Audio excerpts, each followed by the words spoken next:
नमस्कार, subject plus education में आप सभी का स्वागत है। और आज का ये हमारा वीडियो है वो बेस्ड है ब्लैक फंगस पे।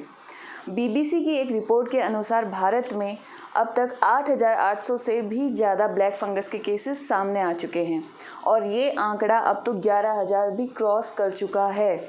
और केवल ब्लैक फंगस ही नहीं, हमारे देश में कुछ मामले वाइट फंगस और येलो फंगस के भी सामने आ रहे हैं और इन तीनों तरह के जो फंगल इन्फेक्शन है उन्हें हम इस वीडियो में डिटेल में डिस्कस करने वाले हैं। और साथ ही साथ हम ये भी समझने की कोशिश करेंगे कि क्या कारण है कि हमारी जो केंद्र सरकार है उसने राज्यों को सलाह दी है या फिर जो ब्लैक फंगस है इसे एक महामारी घोषित करने के लिए कहा है, जिनमें से कुछ राज्य तो इसे महामारी घोषित भी कर चुके हैं। और साथ ही साथ ये भी जानेंगे कि क्या कारण है कि जो एम्स के हमारे डायरेक्टर हैं रणदीप गुलेरिया जी, उन्होंने लोगों से अपील की है कि बिना डॉक्टर की सलाह पे वो ड्रग्स ना लें, स्टेरॉइड्स ना लें। तो इन चीज़ों को डिटेल में हम आज के हमारे इस वीडियो में समझने वाले हैं, तो हमारे साथ जुड़े रहिए। और शुरू करते हैं हमारा आज का टॉपिक ब्लैक फंगस। एक नाम और सामने आ रहा है ब्लैक फंगस का, म्यूकरमाइकोसिस। तो इसे म्यूकरमाइकोसिस क्यों कहते हैं? तो एक चीज़ जो इन तीनों तरह के फंगस जो ये इन्फेक्शन है उसमें कॉमन है वो है फंगस। फंगस जो है ये लिविंग ऑर्गेनिज्म होते हैं और ये हमारे पर्यावरण में चारों तरफ फैले होते हैं। लेकिन जब हमारा इम्यून सिस्टम स्ट्रांग होता है या हम नॉर्मल हैं, हमें किसी भी तरह की बीमारी नहीं है, तो हमें इसका पता भी नहीं चलता है कब ये इन्फेक्शन हमें होता है, कब ठीक हो जाता है। और अगर ज़्यादा सीवियर की बात करूँ तो हमारी स्किन पे रैशेस हो सकते हैं, खुजली हो सकती है, दाद हो सकते हैं, जो थोड़ी बहुत क्रीम लगाने से सही हो जाती है। लेकिन इतना सीवियर ये इन्फेक्शन कभी भी नहीं हुआ है, और अगर हुआ है तो बहुत रेयर केसेस में या बहुत कम केसेस सामने आते हैं कि ये इतना खतरनाक इन्फेक्शन हो जाता है। तो फंगस जो है हमारे एनवायरनमेंट में, हमारे पर्यावरण में चारों तरफ फैले होते हैं। इसके एग्जांपल्स जैसे कभी जो ब्रेड है वो 2-4 दिन के लिए बाहर रह जाती है तो हमें उसमें ब्लैक स्पॉट्स या ग्रीनी स्पॉट्स दिखाई देते हैं। अगर हमारी रोटियां बची हुई रह जाती है 2 दिन तक और वो बाहर पड़ी रहती हैं तो उस पर भी हमें ये सेम चीज़ देखने को मिलती है। और घरेलू अगर एग्जाम्पल देखें तो जैसे अचार होता है, कई बार अचार के जो पीसेस होते हैं उस पर आपने देखा होगा वाइट कलर की डॉट्स हमें दिखाई देते हैं। प्याज होता है, प्याज पे ब्लैक कलर के डॉट्स हमें दिखाई देते हैं। वो सभी फंगस के एग्जाम्पल्स हैं। तो फंगस जिसे हम हिंदी में कवक भी कहते हैं, ये पहले इतने सीवियर या इतने खतरनाक नहीं होते थे, बहुत कम केसेस में खतरनाक ये साबित हुए हैं। और इसको ब्लैक फंगस क्यों कहा है या फिर इसे म्यूकरमाइकोसिस क्यों कहा है? म्यूकरमाइकोसिस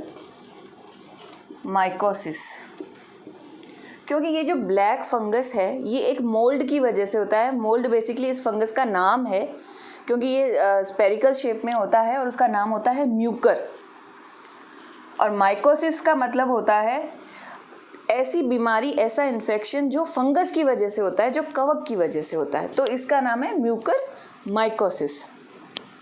फंगस जो होते हैं वो 4 तरह के होते हैं। तो ये जो ब्लैक फंगस है या ये म्यूकरमाइकोसिस है, ये उन चारों में से एक ग्रुप है जिसे पहले जाइगोमाइकोसिस कहते थे और अब इसे हम कहते हैं जाइगोमाइकोसिस या जाइगोमाइसिटिस।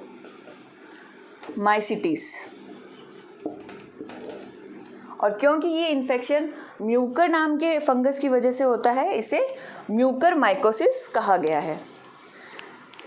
अब जो हमारे एम्स के डायरेक्टर हैं वो लोगों से अपील कर रहे हैं कि भाई आप बिना डॉक्टर की सलाह के, जब तक आपको डॉक्टर ना कहें, ड्रग्स ना लें, स्टेरॉइड्स ना लें, डॉक्टर की सलाह पे ही आप दवाइयाँ लें। ऐसा इसलिए कहा जा रहा है क्योंकि लोग बिना सोचे समझे, जो होम आइसोलेट हैं, वो बिना सोचे समझे बिना डॉक्टर की सलाह लिए लोगों की बातों में आके कुछ ऐसे ड्रग्स ले रहे हैं जो उनका इम्यून सिस्टम वीक कर रहे हैं, कमज़ोर कर रहे हैं। और ये जो फंगस इन्फेक्शन है ये ऐसे लोगों को ही ज़्यादा टारगेट करता है जिनका इम्यून सिस्टम वीक है, कमज़ोर है।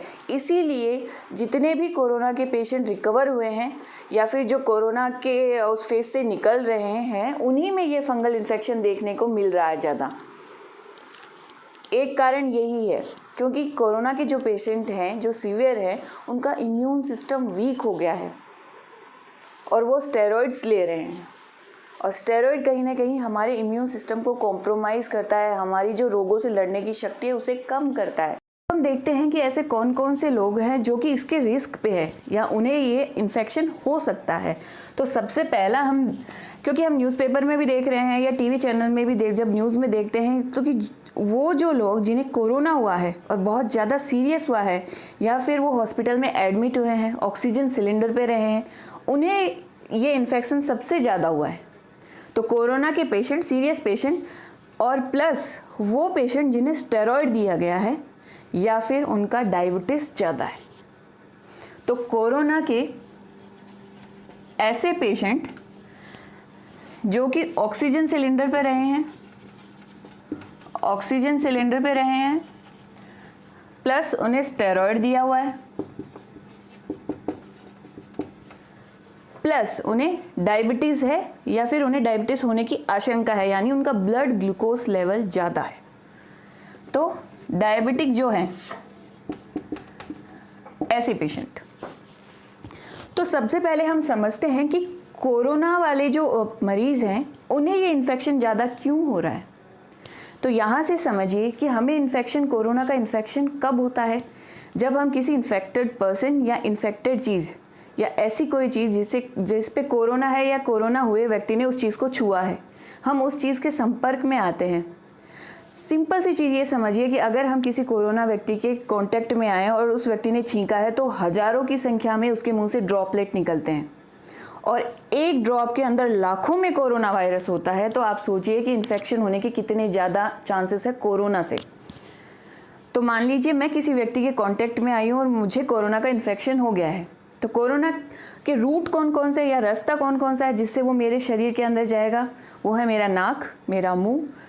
तो अगर बाय चांस वो मेरे अंदर गया कोरोना, अगर मैंने सैनिटाइज़र यूज़ नहीं किया, मैंने मास्क नहीं लगाया, प्रॉपर केयर नहीं ली, तो मेरे जो वो कोरोना है वायरस वो मेरे रेस्पिरेटरी ट्रैक यानी हम जो सांस लेते हैं उस नली से अंदर जाएगा और वो हमारे फेफड़ों तक पहुंच जाता है। तो एक चीज़ आपके दिमाग में आ रही होगी कि ये कोरोना सबसे पहले हमारे फेफड़ों को ही अफेक्ट क्यों कर रहा है, किसी और ऑर्गन को क्यों नहीं कर रहा, हमारे दिमाग को, हमारे हाथों को, हमारे पाँव को। तो ये चीज़ समझिए कि और हमारी जो बॉडी पार्ट्स हैं उन सब पे ताला लगा हुआ है जो ये कोरोना खोल नहीं सकता, लेकिन हमारे जो फेफड़े हैं उनके ऊपर एक ऐसा ताला लगा होता है जिसकी चाबी कोरोना वायरस के पास होती है। कोरोना वायरस का स्ट्रक्चर अगर आपने देखा हो कहीं भी, आजकल एडवर्टाइजमेंट में सरकार गोल सा एक स्ट्रक्चर दिखाती है जिसके ऊपर कांटे से हमें दिखाई देते हैं।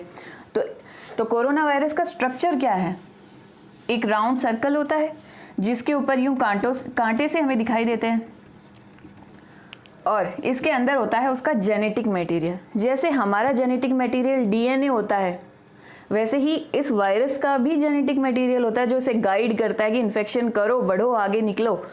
तो इसका जो जेनेटिक मटेरियल वो होता है आरएनए। हमारा डीएनए होता है, वायरस का आरएनए होता है। तो जब ये वायरस मेरे रेस्पिरेटरी ट्रैक के थ्रू मेरे फेफड़ों तक पहुंचता है, श्वास नली के थ्रू हमारे फेफड़ों तक पहुंचता है, क्योंकि श्वास नली से ही हम ऑक्सीजन अंदर लेके जाते हैं, तो ऑक्सीजन के साथ ही अंदर चला जाएगा, फेफड़ों तक पहुंच जाएगा। और मान लीजिए ये मैंने हमारे रेस्पिरेटरी ट्रैक बनाया है, श्वास नली बनाई है और यहाँ पे ये मैंने फेफड़े बनाए हैं। तो जब ये वायरस यहाँ से एंटर करेगा, धीरे धीरे यहाँ तक पहुँचेगा, तो हमें पता है हमारा जो शरीर होता है बहुत सारे सेल्स का बना होता है, कोशिका का बना हुआ होता है। तो और जो सेल होते हैं उनके ऊपर कुछ रिसेप्टर लगे हुए होते हैं। रिसेप्टर यानी जैसे हम टीवी के लिए सिग्नल यूज़ करते हैं तभी टीवी चलता है, वैसे इसके ऊपर भी कुछ ऐसे सेल्स, मान लीजिए ये इसका एक सेल है और इसके ऊपर ये रिसेप्टर लगा हुआ है सिग्नल के लिए। तो ये वायरस आएगा, कुछ बड़ा है स्ट्रक्चर में, छोटा इमेजिन कीजिए, ये वायरस आएगा और इसका ये जो स्ट्रक्चर है जिन्हें हम स्पाइक्स बोलते हैं साइंस के टर्म में, ये स्पाइक जो है जाके इसके यहाँ बाइंड कर जाएगी और इसने क्या किया, सेल का ताला खोल लिया और फेफड़ों के अंदर चला गया। ये इसका रूट है कि ये फेफड़ों को इन्फेक्ट कैसे कर रहा है, ये रास्ता अपनाता है ऐसे और ये हमारे फेफड़ों के अंदर घुस जाता है। तो अब एक डायग्राम की हेल्प से हम समझते हैं कि ये सेल के अंदर जाके क्या करता है ये वायरस। मान लीजिए ये हमारा सेल है और ये वायरस था जो आके इसके ऊपर अटैच हो गया है। सिग्नल इसने पहुंचा दिया यहाँ तक, और ये क्योंकि हमारे सेल का ही या बॉडी का ही पार्ट है तो इसने इसे अलाउ कर दिया अंदर आके। ये बेसिकली क्या होते हैं, हमारे फेफड़ों के ऊपर सेल जो होते हैं उन पर रिसेप्टर होता है जिसे हम बोलते हैं एंजियोटेंसिन कन्वर्टिंग एंजाइम 2, और ये केवल फेफड़ों के सेल पे ही प्रेजेंट होता है। क्यों? इसे हमने बोला है ACE2। ये जो होता है ये हमारे ब्लड का ब्लड प्रेशर कंट्रोल करता है और केवल फेफड़ों पे ही प्रेजेंट होता है, और इसकी चाबी होती है कोरोना वायरस के पास में, जिसका ताला खोल के ये हमारे फेफड़ों के सेल के अंदर घुस जाता है। अब जब ये सेल के अंदर घुसा तो हमारे सेल का एक पार्ट होता है लाइजोसोम, जिसे हम सुसाइडल बैग बोलते हैं। अगर मैं प्रॉपर टर्म यूज़ करूँ तो उसे सुसाइडल बैग बोलते हैं। और उसे सुसाइडल बैग क्यों बोलते हैं? क्योंकि वो जो खराब सेल होता है उन्हें खा जाता है। यानी कोई बाहर का कोई खतरनाक चीज़ हमारे शरीर के अंदर जाती है, बैक्टीरिया वायरस, तो उसे खा जाता है। लेकिन ये वायरस इतना चालाक होता है कि उसे भी चकमा दे देता है, और वो लाइजोसोम जो हमारी हेल्प करने के लिए होता है वो इसकी हेल्प कर देता है। कैसे? ये वायरस गया हमारी बॉडी के अंदर और ये लाइजोसोम आ गया हमारे सेल का पार्ट। ये क्या करेगा, इसके ये जो बाहर का जो स्ट्रक्चर है ना, इसके ये जो कांटे से वो हटा देगा। तो जब ये इसके कांटे से कांटे जो इसका प्रोटीन का स्ट्रक्चर है वायरस का, उससे ये लाइजोसोम क्या होता है, इसके पास ऐसी चीज़ होती है कि ये उसको फाड़ देता है, ब्रेक कर देता है। अब जब ये इसका जो आउटर कवरिंग है, इसका जो बाहर का स्ट्रक्चर है प्रोटीन कोट, अगर वो हट गया तो क्या होगा, इसका जो जेनेटिक मटेरियल था RNA, वो हमारे सेल के साइटोप्लाज्म में चला जाएगा आराम से। और सबसे खतरनाक जो चीज़ होती है वो ये इसका जेनेटिक मटेरियल RNA ही होता है, क्योंकि ये ही एक ऐसी चीज़ होती है जो मल्टीपल कॉपीज़ बनाएगा। यानी ये फोटोकॉपी करेगा इस RNA की इतनी सारी कि लाखों करोड़ों की संख्या में ये वायरस हमारी बॉडी में बन जाता है।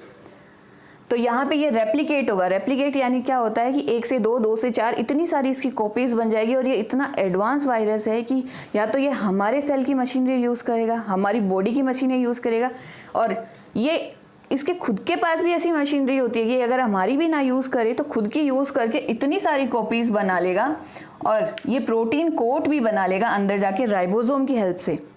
ये सारी हमारी सेल की मशीनरी है जो ये यूज़ करता है, और इतने सारे वायरस बन जाएंगे कि एक टाइम पे ये सेल भी छोटा पड़ जाएगा और ये सेल को फाड़ देगा और हमारे खून में, हमारे ब्लड में एंटर हो जाएगा, और ब्लड के थ्रू हमारे सारे बॉडी के ऑर्गन्स में पहुंचना शुरू हो जाता है।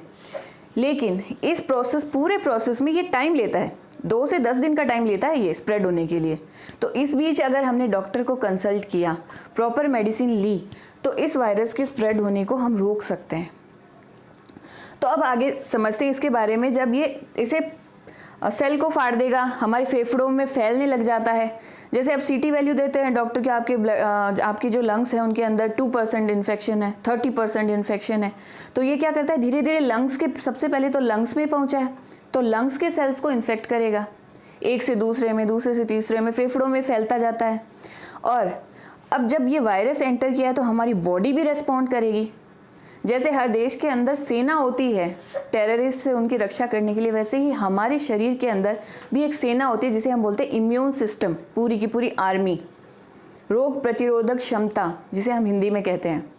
तो वो भी अपना रेस्पॉन्ड करती है, वो भी इस जो वायरस है उसे मारने के लिए भागती है। तो जब ये वायरस और हमारे वो जो सेल्स होते हैं, हमारी जो आर्मी आपस में लड़ते हैं, तो इस प्रोसेस में बहुत सारा जो एक वाइट मटेरियल जो होता है, म्यूकस टाइप, चिपचिपा, या फिर जिसे हम बोलते हैं, जो हम कफ करते हैं तो हमारा बलगम टाइप निकलता है, वो हमारे फेफड़ों में जमा होने लग जाता है। तो जिन फेफड़ों में हवा होनी चाहिए, ऑक्सीजन जानी चाहिए, कार्बन डाइऑक्साइड निकलनी चाहिए, वहाँ पे ये जमा होने लग जाता है। तो ऑब्वियस सी बात है, जब ये जमा होगा तो ऑक्सीजन के लिए जगह कम हो जाएगी हमारे फेफड़ों में, हमें सांस लेने में तकलीफ होगी। तो इसी कारण जो कोरोना के मरीज जिनमें इन्फेक्शन ज़्यादा हो जाता है उन्हें ऑक्सीजन सिलेंडर पे रखना पड़ता है, यानी उन्हें बाहर से ऑक्सीजन देने की ज़रूरत पड़ती है, क्योंकि ये वायरस फेफड़ों पे सबसे ज़्यादा असर डालता है। तो यहाँ तक हमने समझा कि कैसे ये जो वायरस है वो पूरी बॉडी में फैल रहा है और कैसे हमारा जो पेशेंट का इम्यून सिस्टम है वो इससे लड़ाई कर रहा है। तो इसी चक्कर में क्या होता है, हमें फीवर भी आता है। तो फीवर एक तरीके का रेस्पॉन्स होता है बॉडी का, ताकि ये वायरस हाई टेम्परेचर पे मर जाए, ख़त्म हो जाए। तो कई बार क्या होता है, कुछ पेशेंट ऐसे होते हैं जिन्हें डॉक्टर दवाई दे देते हैं और बोलते हैं कि आप घर पे आइसोलेट रहें और धीरे धीरे ये आप जब मेडिसिन टाइम पे लेंगे प्रॉपरली और भी कई चीज़ों का ध्यान रखेंगे तो ये इन्फेक्शन जो है अपने आप ठीक हो जाएगा। क्यों? क्योंकि उन लोगों का इम्यून सिस्टम स्ट्रांग होता है, जो उनकी आर्मी है वो स्ट्रांग है और वो इस वायरस से फाइट करती है और इसे हरा देती है। लेकिन कई पेशेंट्स में क्या होता है, उनकी हालत इतनी सीरियस क्यों हो जाती है कि जो इम्यून सिस्टम है, उनकी जो आर्मी है वो इतनी ज़्यादा एक्साइटेड हो जाती है, इतनी ज़्यादा एक्टिव हो जाती है कि वो समझ ही नहीं पाती या फिर इतनी ज़्यादा कंफ्यूज हो जाती है कि कौन सा तो वायरस है और कौन सा हमारी खुद की पेशेंट की खुद की बॉडी का पार्ट है जिसे उसे सुरक्षित रखना है और वायरस को मारना है। तो वो इतनी ज़्यादा कंफ्यूज हो जाती है आर्मी कि वो आपस में मारकाट मचा देती है, जिसे हम बोलते हैं साइटोकाइन स्टॉर्म, जो कि एक बायोलॉजिकल टर्म है। तो तूफान, स्टॉर्म का मतलब होता है तूफान। तो इम्यून सिस्टम यानी इस आर्मी का एक तूफान होता है जो कि सब चीज़ें ध्वस्त कर देता है और वो वायरस को तो मारता ही है, लेकिन साथ साथ में पेशेंट के खुद के बॉडी के ऑर्गन्स, उसकी किडनी, उसकी लीवर, हर चीज़ को डिस्ट्रॉय करने लग जाता है। तो उस चीज़ को रोकने के लिए वो वायरस तो इतना नुकसान करेगा ही नहीं इतना जल्दी, जितना उसका खुद का इम्यून सिस्टम उसके पूरी बॉडी को नुकसान पहुंचा देगा। तो उस हाइपर आर्मी को रोकने के लिए, उस इम्यून सिस्टम को बोलने के लिए कि भैया एक बार रुक जाओ, आप थोड़ा स्लो हो जाओ, क्योंकि आप खुद की बॉडी को ही नुकसान पहुंचा रहे हो। डॉक्टर क्या करते हैं, स्टेरॉइड्स देते हैं। तो आपने सुना होगा कि ये जो ब्लैक फंगस है या फंगल इन्फेक्शन उन लोगों में ज़्यादा हो रहा है जिन्हें कोरोना प्लस स्टेरॉइड दिए गए हों।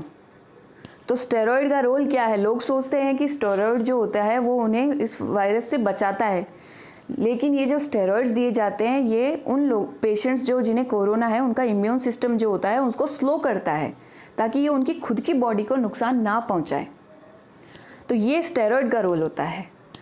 तो लेकिन ये स्टेरॉइड जब हम देते हैं तो इसके कुछ साइड इफ़ेक्ट भी होते हैं। जैसे हमने खाना खाया और जब वो खाना हमने खा लिया, पचा लिया, तो उससे ग्लूकोज निकलता है जो हमें एनर्जी देता है। लेकिन जब जिन पेशेंट को स्टेरॉइड दिया जाता है उनमें ये जो ग्लूकोज होता है वो ब्लड में एक्स्ट्रा हो जाता है और वो लीवर तक नहीं पहुंच पाता। नॉर्मल पर्सन में क्या होता है कि जब खाना खाया, ग्लूकोज रिलीज़ हुआ, तो वो एक्स्ट्रा जो ग्लूकोज होगा वो लीवर में चला जाता है स्टोर होने के लिए। लेकिन डायबिटीज़ वाले पेशेंट्स में क्या होता है कि उनका ब्लड ग्लूकोज ज़्यादा होता है, तो उन्हें इंसुलिन देना पड़ता है अम्मी अलग से, ताकि वो इंसुलिन क्या करता है, वो एक्स्ट्रा जो ग्लूकोज होगा उसे बोलेगा कि भाई चलो तुम और लीवर में जाके इकट्ठे हो जाओ, तुम्हारी अभी ज़रूरत नहीं है, जब तुम्हें ज़रूरत होगी तब तुम आना। लेकिन स्टेरॉइड इस पूरे प्रोसेस को ही रोक देता है और उस जो एक्स्ट्रा ग्लूकोज होता है जिसकी ज़रूरत नहीं होती उसे लीवर में जाने ही नहीं देता। और लीवर भी इसकी हेल्प करता है स्टेरॉइड की, वो भी एक्स्ट्रा ग्लूकोज बाहर निकालता है, जिससे क्या होता है खून में, हमारे ब्लड में, पेशेंट्स के ब्लड में ग्लूकोज लेवल बहुत ज़्यादा हो जाता है। तो जब ग्लूकोज लेवल ज़्यादा हो जाता है तो ये जो फंगस जो होता है, जो एनवायरनमेंट में प्रेजेंट होता है स्पोर्स के रूप में, उसे अच्छे से जब ये इन्फेक्ट कर देता है तो खाना मिलता है। क्यों? क्योंकि ये जो फंगस होता है वो पेशेंट की ग्लूकोज को ही खाता है, खुद खाना नहीं बनाता, ये उस ग्लूकोज को ही खाता है। तो स्टेरॉइड दिया तो उस पेशेंट का इम्यून सिस्टम वीक हो गया, तो वो लड़ ही नहीं सकता। तो जो एनवायरनमेंट के अंदर जो बैक्टीरिया, फंगस जो प्रेजेंट है वो उसकी बॉडी को हार्म करने के लिए आएंगे कि भाई तू वीक है, तू लड़ नहीं सकता, हम आ गए, अब तेरे ऊपर ग्रो करेंगे, हमारा खाना बनाएंगे और खाएंगे। तो जब वो फंगस है वो अंदर गया, तो अंदर जाने का रूट क्या है? या तो वो नॉर्मली पर्सन घूम रहा है, इम्यून सिस्टम बहुत ज़्यादा वीक है, तो हवा से ही उनसे इन्फेक्शन हो सकता है। या फिर जैसे मैंने आपको बताया कि वो ऑक्सीजन सिलेंडर पे है पेशेंट, तो जब ऑक्सीजन सिलेंडर वो यूज़ कर रहा है तो या तो उसे सैनिटाइज़ नहीं करते हैं, ये एक लापरवाही होती है कि ऑक्सीजन सिलेंडर यूज़ करने से पहले उसे सैनिटाइज़ नहीं किया, तो वो जो उसके ऊपर फंगस स्पोर्स जो हवा में प्रेजेंट होते हैं वो वहाँ पे आके उस जो ऑक्सीजन सिलेंडर का जो मास्क होता है उस पर स्टिक हो जाते हैं, चिपक जाते हैं। तो यूज़ करने से पहले उसे स्टेरिलाइज़ करना चाहिए, उसे सैनिटाइज़ करना चाहिए। लेकिन हम डायरेक्टली अगर यूज़ कर लेते हैं तो वो जो स्पोर्स हवा में प्रेजेंट है वो पेशेंट के सीधे नाक में चले जाएंगे और अंदर जाते ही तो इम्यून सिस्टम वीक है, अच्छा उसे एनवायरनमेंट मिलता है कि भाई मैं आराम से ग्रो हो सकता हूँ, खाना प्रेजेंट है क्योंकि ग्लूकोज बहुत ज़्यादा है खून में, तो आराम से खाएगा और ग्रो करेगा। तो ये स्टेरॉइड की वजह से था कि स्टेरॉइड कैसे हेल्प करता है इस फंगस को इन्फेक्शन के लिए। तो ध्यान रहे, जो पेशेंट बहुत ज़्यादा सीरियस हैं, स्टेरॉइड पे हैं और आईसीयू में हैं, ऑक्सीजन सिलेंडर पे, उन्हें ये इन्फेक्शन होने के खतरे रहते हैं। आम आदमी को ये नहीं होता है जिनका इम्यून पावर स्ट्रॉन्ग है। तो ये वायरस हमने देखा कि ये फंगस ने क्या किया, वो अंदर गया। तो अब वो स्प्रेड कैसे होगा? तो सबसे पहले वो हमारे मुंह से या हमारे नाक से ही अंदर जाएगा।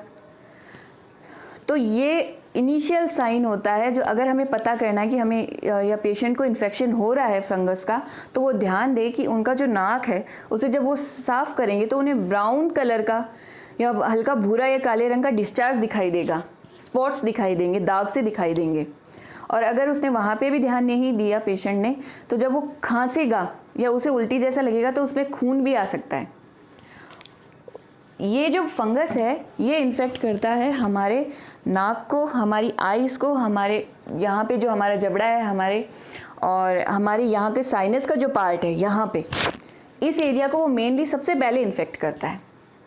तो यहाँ से वो घुसना चालू होगा तो यहाँ पे हमारी बॉडी रेस्पॉन्ड करेगी थोड़ा बहुत, तो थोड़ी स्वेलिंग होगी, हमें यहाँ पे कुछ महसूस नहीं होगा, हमारा चेहरा लाल हो जाएगा, उसमें सूजन आ जाएगी, हमारी आइज़ रेड हो जाएंगी, सर में दर्द होने लग जाएगा।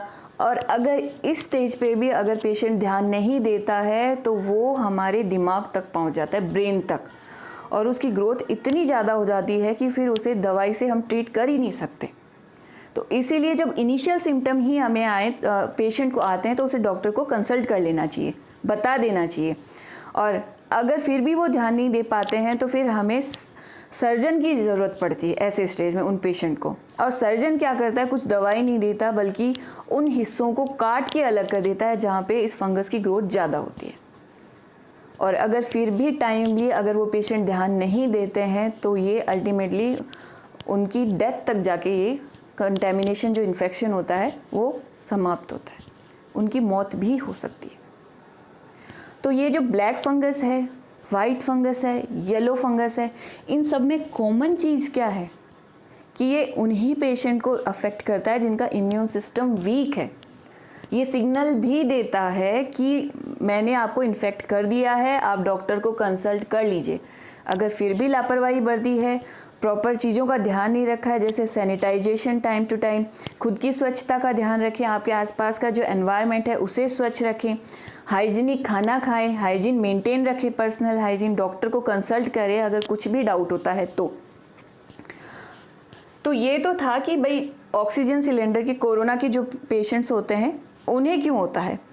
सेकंड, किन लोगों को होने के चांसेस रहते हैं, ये उन लोगों को होने के चांसेस रहते हैं जो कि जिन्हें कैंसर है या फिर HIV है, क्योंकि उनका इम्यून सिस्टम भी बहुत ज़्यादा वीक होता है।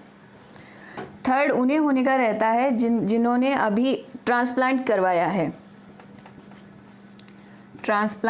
है, क्योंकि इन सभी पेशेंट को भी बहुत हाई डोज की दवाइयाँ दी जाती है तो बॉडी फाइट करती है। तो कहीं वो जो सेल्स होते हैं हमारे इम्यून सिस्टम के, हमारी जो आर्मी हमें खुद ही नुकसान न पहुंचा दे, इन्हें भी इम्यून सिस्टम को, हमारी उस आर्मी को दबाने वाले वो ड्रग्स दिए जाते हैं, दवाइयाँ दी जाती हैं, तो इम्यून सिस्टम वीक हो जाता है और ये इन्फेक्शन होने का खतरा रहता है। तो ये इन्फेक्शन कैसे फैलता है ये हमने अभी तक समझ लिया इस वीडियो में। अब हम समझते हैं कि वाइट फंगस के जो सिम्टम होते हैं वो क्या क्या होता है। वाइट फंगस जो होता है उसे ब्लैक फंगस से भी ज़्यादा खतरनाक बताया है, क्योंकि ब्लैक फंगस केवल इन्हीं एरियाज तक सीमित रहता है, लेकिन ये जो वाइट फंगस होता है ये हमारी त्वचा, स्किन, हमारे नाखून, हमारे और जो इंटरनल ऑर्गन्स हैं उनमें भी स्प्रेड हो सकता है, फैल सकता है। और होने के कारण ये सारे हैं सेम, उन्हीं लोगों को होने का खतरा रहता है। वाइट फंगस का हमने अब डिस्कस किया। अब हम देखते हैं येलो फंगस, जो अभी रिसेंटली इसका एक केस सामने आया है, ये किन्हें होता है और इसके सिम्टम क्या है। सेम इन्हीं लोगों को होने का खतरा रहता है जो हमने अभी बोर्ड पे लिस्ट कर रखा है, लेकिन इसके एक्सटर्नल सिम्टम हमें दिखाई नहीं देते। ये हमारे बाहर हमें ऊपर से देखने पे पता नहीं चलेगा कि ये इन्फेक्शन है। इसके सिम्टम्स अलग हैं, जैसे हमें भूख नहीं लगेगी, हमें बहुत ज़्यादा थकान महसूस होती है, हमारी बॉडी का जो वेट है वो धीरे धीरे कम होने लगता है, और हमारी इंटरनल ब्लीडिंग होती है, हमारे शरीर के अंदर ब्लीडिंग शुरू हो जाती है। और ब्लीडिंग के साथ साथ ये अदर ऑर्गन्स को भी इन्फेक्ट करता है, जिससे मल्टीपल ऑर्गन फेलियर यानी बहुत सारे अंगों का एक साथ ख़त्म होने का खतरा रहता है, और जो कि अल्टीमेटली डेथ हो जाती है, उस पेशेंट की मौत होने का खतरा रहता है। तो येलो जो फंगस है उसको तो सबसे ज़्यादा खतरनाक बताया है। तो ये कंटेजियस बीमारी नहीं है, लेकिन इनकी डेथ रेट बहुत ज़्यादा है, क्योंकि इसका जो इन्फेक्शन है बहुत सीवियर है। इसकी डेथ रेट 50 से 80% तक होती है, यानी बचने के चांसेस बहुत कम रहते हैं अगर जो पेशेंट होते हैं वो टाइमली ध्यान नहीं देते। डरने की ज़रूरत नहीं है, क्योंकि ये आम आदमी को नहीं रहते हैं जो अपनी पर्सनल हाइजीन का ध्यान रखते हैं, सैनिटाइजेशन का यूज़ करते हैं, अच्छा खाना, साफ़ सुथरा खाना खाते हैं, उन्हें होने का डर नहीं रहता है। मैंने जो बोर्ड पे लिखे हैं केवल उन्हीं लोगों को ये इन्फेक्शन होने के खतरे रहते हैं। अब आती है इसकी ड्रग या इसकी ट्रीटमेंट की बात। तो कोरोना पेशेंट को रेमडेसिविर इंजेक्शन तो दिया ही जाता है। रेमडेसिविर क्या करता है? वायरस को ही चकमा देता है। ये एक एंटीवायरल ड्रग है। हमने डिस्कस किया था कि उसका जो जेनेटिक मटेरियल वो आरएनए होता है। तो ये उस आरएनए की, जैसे हम कोई घर बनाते हैं तो हमें 4 तरह की ईंटों का, जैसे इसका ये घर है, इसे घर बनाना है तो इसे 4 तरह की ईंटों की ज़रूरत पड़ती है। तो इसका जो आरएनए होता है वो बेसिकली 4 चीज़ों का बना होता है, और रेमडेसिविर क्या करता है, उन चारों में से एक की जगह ले लेता है। यानी 4 ईंटें थी तो रेमडेसिविर प्लास्टिक की ईंट लगा देता है एक की जगह, तो वो घर खड़ा ही नहीं हो पाएगा और वो ढांचा टूट जाएगा, गिर जाएगा। तो इस तरह से ये एंटीवायरल ड्रग काम करता है, और इसकी ग्रोथ को ही रोक देता है, रेप्लिकेशन को ही रोक देता है, तो इन्फेक्शन आगे बढ़ ही नहीं पाता। तो कोरोना का प्रॉपर ट्रीटमेंट प्लस अगर आप जो पेशेंट है वो डायबिटीज़ का उनका जो लेवल है उसे कंट्रोल रखें, एक वो हो गया। साथ ही वो प्रॉपर सैनिटाइजेशन का यूज़ करें, हाइजीन, पर्सनल हाइजीन और चीज़ों में हाइजीन मेंटेन करके रखें। तो ये इसकी प्रिकॉशंस हैं जिससे ये इस फंगस इन्फेक्शन को रोका जा सकता है। अब आती है ट्रीटमेंट की बात कि अगर ये इन्फेक्शन हो जाता है तो इसे रोकने के लिए कौन सा ड्रग, क्योंकि ये फंगल इन्फेक्शन है तो एंटी फंगल ड्रग की ज़रूरत पड़ेगी। तो एक ड्रग है जिसका नाम है एम्फोटेरिसिन बी। ये एक एंटी फंगल ड्रग है, लेकिन क्योंकि पहले ये बीमारी बहुत रेयर थी और अब इस कोरोना की जैसे कोरोना के केसेस बढ़ रहे हैं, सीवियरिटी बढ़ रही है, तो इसके केसेस भी बढ़ रहे हैं फंगल इन्फेक्शन के। तो ये जो ड्रग है एंटी फंगल ड्रग, इसकी शॉर्टेज है, और इसीलिए हमारी जो सरकार है ये अब कंपनियों के साथ कॉन्ट्रैक्ट कर रही है ताकि इस ड्रग का प्रोडक्शन बढ़ाया जा सके, ताकि ड्रग की शॉर्टेज ना हो और टाइम पे पेशेंट को ये ड्रग अवेलेबल हो और ये इन्फेक्शन ठीक किया जा सके। तो ये था हमारा आज का पूरा video black fungus, white fungus और येलो फंगस पे। और अगर आप चाहते हैं कि कोरोना और डिटेल में समझना चाहते हैं कि कोरोना कैसे हमारे शरीर को अफेक्ट करता है, कैसे इसे रोका जा सकता है, क्या क्या प्रिकॉशन हमें लेने चाहिए, तो आप हमें कमेंट सेक्शन में नीचे कमेंट करके बता सकते हैं। और अगर आपको हमारा ये वीडियो पसंद आया है तो प्लीज़ हमारे वीडियो को लाइक, शेयर एंड सब्सक्राइब करना ना भूलें। Thank you.